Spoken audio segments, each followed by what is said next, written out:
All right. Good morning. Boy, have we got a crowd. How's our press doing? I got the lights so bright I can't see y'all. Y'all all good? Thumbs up for the press? All right. Okay, well, we had a great announcement today. And for me, it's a little personal too. You know, I grew up in a rural parish. I remember when I went to Congress in 2010, one of the biggest complaints I got from residents in the rural parishes that I represented them, and especially the one I lived in, was that they couldn't get any internet. And so it's my pleasure to introduce to y'all first the fellow who's going to tell us how he's going to get that internet all over Louisiana, and that's Vineeth Einblower. Perfect. I practiced that. And he is the Executive Director of the Office of Broadband Development and Connectivity. We also have Dr. Abraham, our Surgeon General. We have Senator Beth Mizell and Dow Desertel. I just want to point, amongst all the other legislators that are here, but both Beth and Darrell, I think it was Darrell's bill that he drafted, and Beth handled it on the Senate side, that created the Office of Broadband Development and Connectivity. And you know, I know, you know, we always are talking about all the bad things that Louisiana has on the list that we're on, but this is a great shiny spot. This is a time under which Louisiana was ahead of its game, under which we had our political leaders seeing how important it was to be able to connect everyone in Louisiana and how to make sure that that technology reached the rural folks way before the federal government started giving us an opportunity to grab some federal dollars to do what Vineeth is going to walk us through. And so I also want to thank, I know Senator Cassidy has, Brian's here, Senator Cassidy has a representatives, Senator Troy Carter's representatives here as well. I want to thank them for their help in this endeavor as well. And so now I'd like to bring up Vineeth, and what I like about him is he's local, right? He grew up right here in Baton Rouge, and he is responsible for implementing this program. And I want to just say this, and he'll say it, and we'll continue to repeat it to make sure that the media understands this, but this is where Louisiana is first in the nation, okay? It is because of the leadership, because of the ability of the legislature and to see an opportunity, and then for them to put in place the right type of leadership. And under Vineeth's leadership, I am convinced that we are going to beat all the other states in being able to get this money implemented in the most effective, efficient, and best way possible, so that all of these young people that are here can enjoy some nice broadband. And my quarterback over here, Bunky, right? He better watch his highlights in real time, right? So Vineeth. Appreciate it. Thank you, Governor. Thank you, folks. Thank you, folks, and really good morning. What a great way to start the week. What a great way to announce that the Gumbo 2.0 program has officially launched. We're the first fully approved state in the country. And what I mean by fully approved, it's we've received all the federal approvals starting from last December up until June, up until today, to actually launch the program. And I'll tell you, that's a really round of applause for everybody. I'll tell you, folks, what drives us as an office every day, what drives the governor, what drives the legislature, what drives all of you as stakeholders, our team is only 3 people, but we're small and mighty, is the fact that we're inspired every day when we get up in the morning to solve the challenges that people have in rural Louisiana. The same very challenges that people that are behind me here, the people that are in front, and the people that are all throughout Louisiana have when it comes to better improving their lives both professionally and personally. And what's really important is, a couple of weeks ago, I was in Denver at a big event bringing a bunch of different broadband directors, and all of them said, Vineeth, what's the secret to your success in Louisiana? And as the governor alluded to, this is an issue where there's absolute alignment between the governor, the legislature, all of you as stakeholders to singularly solve this problem. And we're going to do it. We're going to do it as quickly as possible. We'll be the first to do it. And so we're really thrilled that the program has officially launched, and that within the next 6 to 8 weeks, we'll know what the results are. for those projects, for those project areas that are impacting every single parish in the state of Louisiana. What's also equally important, and some little inside baseball, and I think this is always important because sometimes folks forget the intricacies of the sausage making, of what it takes to get to a point like today. In the first 100 days of the governor's administration, he said, Beneath, look, let's talk about broadband. Let's talk about the size of the problem. Let's talk about the depth of the problem. Let's truly understand where it is we're going to take these taxpayer federal funds to quickly address the needs that are impacting close to 400,000 residents, small businesses, and community anchor institutions that you see behind me here. So we started getting to work. In the last couple of months, we've had half a dozen meetings with the governor. Every time the governor goes and travels somewhere, he'll often text me, call me, and say, Vineet, these people need internet. Are they in the map? Are they on the map? Are they included? And oftentimes, I will have to scramble and get them the answers quickly. But fortunately, we've done a really good job in partnership with the legislature, in partnership with all of you, because frankly, all of you are telling us where the gaps are in your communities. We've taken all of those locations. We've created a first-rate map of where each individual household, business, and community anchor institution that truly lacks internet will receive internet. And so we've created a map which is available on our website, connect.la.gov, for anyone to see. And we have nearly 140,000 specific addresses, households, and locations. And over the next 6 to 8 weeks, we're going to work with the internet service providers as it relates to the bidding platform, as it relates to executing on this program, as it relates to bidding on all this work.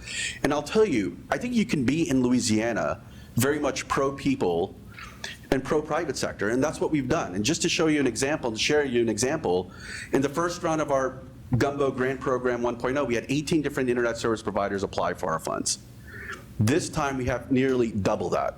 We have 33 different ISPs who have looked at Louisiana, looked at the policies, looked at how we're going to execute, and have realized that they want to not only place their capital, but they want the best for all of Louisiana. And for that, Governor, thank you for your leadership. Thank you to all those people, to all the folks behind me and in front of you that drive us every day to ensure that we wake up in the morning thinking about how are we going to solve the problem, and then sleeping at night thinking, did we solve the problem? The last thing, and this is really lagniappe, and this is really a potential awesome opportunity, is the fact that in Act 632 that the governor signed into law, that Rep. Desitel, that Senator Beth Mizell, and all the legislators pushed, is the fact that in the event that we do have extra funds, and there is a possibility that we would have extra funds, that we would create a grant program to focus on 3 especially key areas that the governor has a particular interest in. How do we improve, economically speaking, the state of Louisiana? How do we use these broadband dollars to improve our workforce development efforts? And then how do we improve the healthcare efforts of our state of Louisiana? And so with that, it's my honor and privilege to introduce Congressman, Dr., the first Surgeon General for the history of Louisiana, among other things, a broadband expert, Doc Abraham.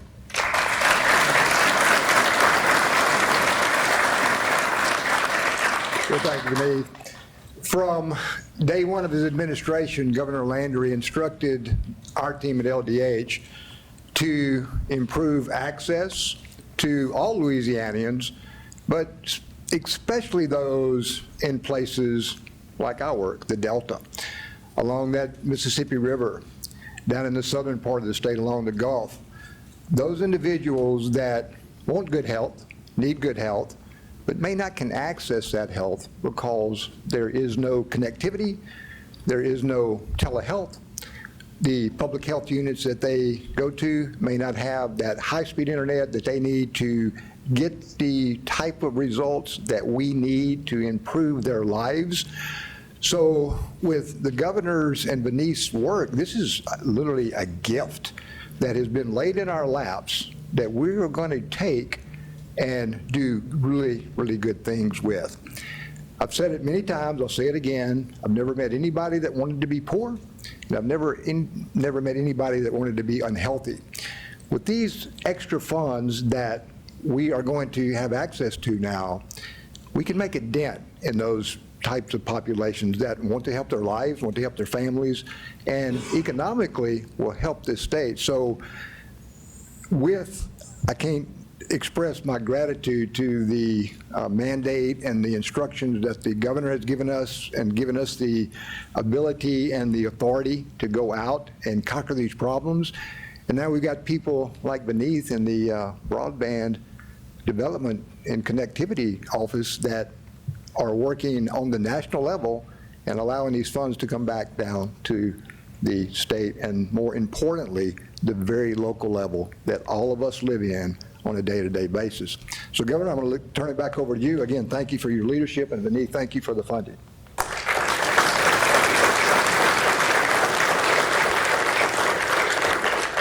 Just a couple of things to lay out before we close and take some questions. I think it's important to recognize, again, that this project and the task that Beneath and his team have, it will hit on all of the key areas and help us improve the 3 key areas that we made pledges to the people of Louisiana that we were going to improve in. We told them that we were going to work on public safety and on crime, and increasing broadband and high-speed internet and access to our law enforcement officers in rural Louisiana helps to fulfill that as well. We said we would work on education and making sure that kids in rural areas of Louisiana have the same access as do those in the big cities, puts them on an even playing field from an educational standpoint as well. And then from an economic standpoint, this project is slated to help, I think it was over 26,000 small businesses. This is a project that impacts Main Street, not Wall Street. It impacts Main Street, and so it helps us fulfill that goal. And it also is one, and let me just say this too, because I think it's important that while we talk about how great the program is and how we're moving and the speed of light that we want to move it to, I want folks from Louisiana to understand that it comes with some sacrifice. We've got to lay the fiber. These companies have to go out there and put it in place. So we would ask for your patience, but Beneath he's going to move fast, and we're going to keep the public updated. But again, you may see something, some discomfort in that as they lay the ground. Like they might break a water line, which we want to work on. They might tear up a phone line, which again we want to work on. But all of the things that you're going to see are the sacrifices that we are going to entail to make the progress needed to move Louisiana into a new industrial South. And that's what's on the table here. This is our opportunity to lay a foundation. This is the best foundational opportunity that Louisiana has to move us towards creating great jobs, to improving our education, to helping our law enforcement officers be safer, more wiser, quicker in the work that they do. And so, Beneath, I know you're going to create the efficiencies in it, because I tell the legislature, all of our cabinet folks out there working on efficiencies so we can close the budget gap. But your efficiency is even more important, because, again, the efficiencies that you create cost savings that we can then plow in to the 3 areas that we talked about, which is workforce development, rural health care, which is so vitally important. And then let me say this, too.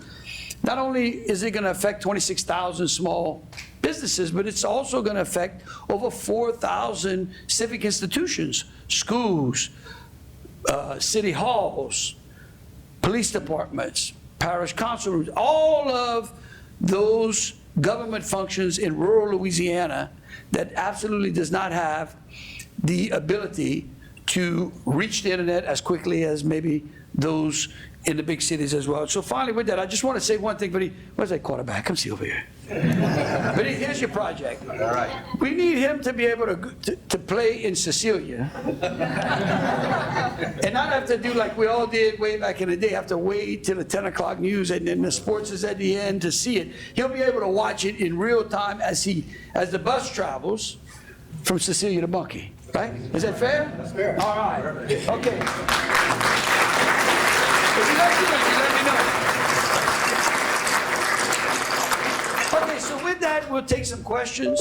Yes, ma'am. Governor, you brought it up that in some of these communities that have been getting these fiber lines, in the digging, they hit water lines and variations like that. It could be a major financial burden to these smaller communities. What is the state doing to try to prevent that and also help them should this happen? Well, look, I think one of the things what we could do is take advantage of the fact that we have this great infrastructure improvement and start to work on a way under which we can start to map out where those utilities are, okay? Where are the water lines? Where are the sewer lines? I can tell you that you can go, like, they don't like to admit it. I know I see a couple of our small town folks in our municipalities. It's hard for them to remember where some water or sewer lines or vital infrastructure is in place.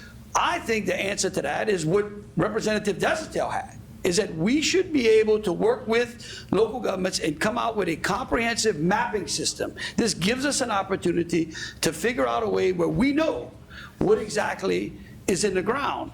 And of course, we understand those challenges, and I think that the best way to answer that question is to make sure that as we move forward, we know where everything is. We know when you dig, this is where, even when you call Louisiana One Call, I know it. Right in the city of Lafayette, we did some construction at the house, and they thought the sewer line was one place and it ended up being another. So I think this gives us an opportunity to actually reset or reboot where our vital infrastructure is in the state.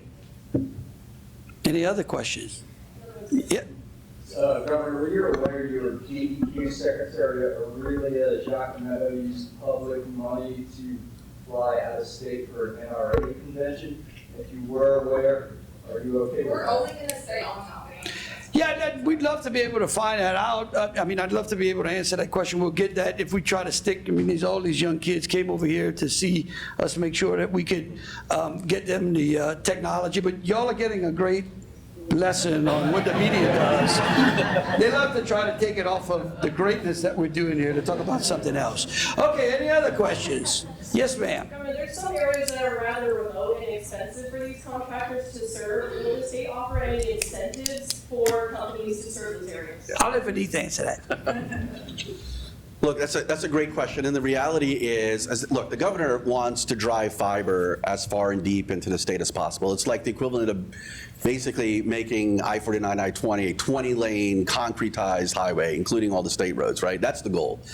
And so now the reality is, as the bids come in, that there might be locations or project areas where the cost of building fiber is way too expensive. In that case, through the legislation that was passed in Act 632 and others, that we are technology neutral as a state. So we'll accommodate other kinds of technologies, whether it's low Earth orbit satellites or whether it's fixed wireless, to take care of those folks that we think is not going to attract the kinds of bids that we want for those locations, especially on the fiber side. Are those methods just as good as the fiber? Yes, they are. You guys have one more on topic question. Any other questions? Okay, well, again, I really want to thank everyone who came here today, the legislators that are here to come and see the great fruits of their labor. We look forward to updating Louisiana on the progress that we're making, and I can't wait for my man to watch his game from Cecilia to Bunkie. Thank you so very much.